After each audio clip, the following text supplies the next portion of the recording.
Our students come here and they really want to try and they want to work hard, and then they're thrown into these big lectures. And if you just graduated high school and you don't have the basic foundations for success, it doesn't matter how good your lecture is, there's a big disconnect.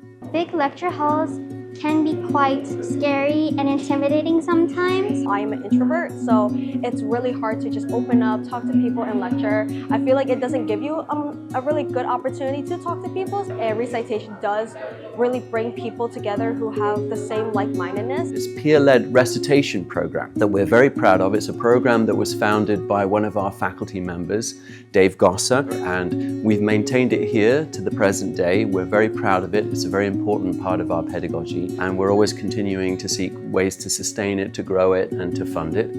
The beginning of the semester is always kind of rough because the students don't know each other and they're kind of shy and they don't want to participate, but sometimes, or a lot of the times by the end of the semester, the students will be like really into participating, or they'll gain confidence in their answers and what they know in chemistry.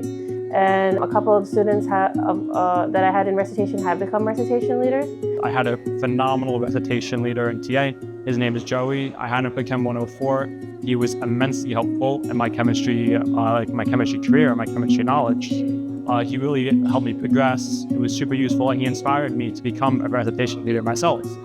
And that's what I'm doing. I always feel like it's such a great opportunity to give back to the community, because the community has helped me in turn. My recitation leader, his name was Nathaniel, and Nathaniel was amazing. I felt like whatever Nathaniel said was important was really, he knew what he was saying. I got an A in organic chemistry too, so he really helped me a lot. With the time that we have in recitation, students are able to ask whatever they want.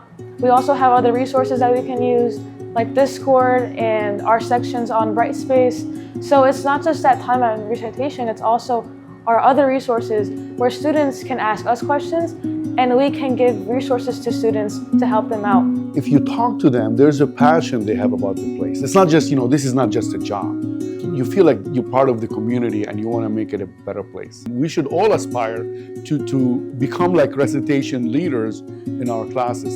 Seeing at the end of the semester how they appreciate the recitation leader and that connection, that bond they have with me, that's really touching and really makes the job very worthwhile. Every semester we do surveys of the recitation leaders. They feel like the recitation leaders go out of their way to help them learn, even outside of the classroom. So it's a very symbiotic relationship between the recitation leaders and the student. I interview them. I look for, somebody who's friendly, interesting, well-spoken. But I also ask them, and this is the tricky part, I always tell them to come prepared to explain something to me. Pick a topic and I'll be a student and you have to explain it. I really look for somebody who is like, I want to do this. There's a reward where you get excited about this. And people who actually do it and they get involved, they really love it.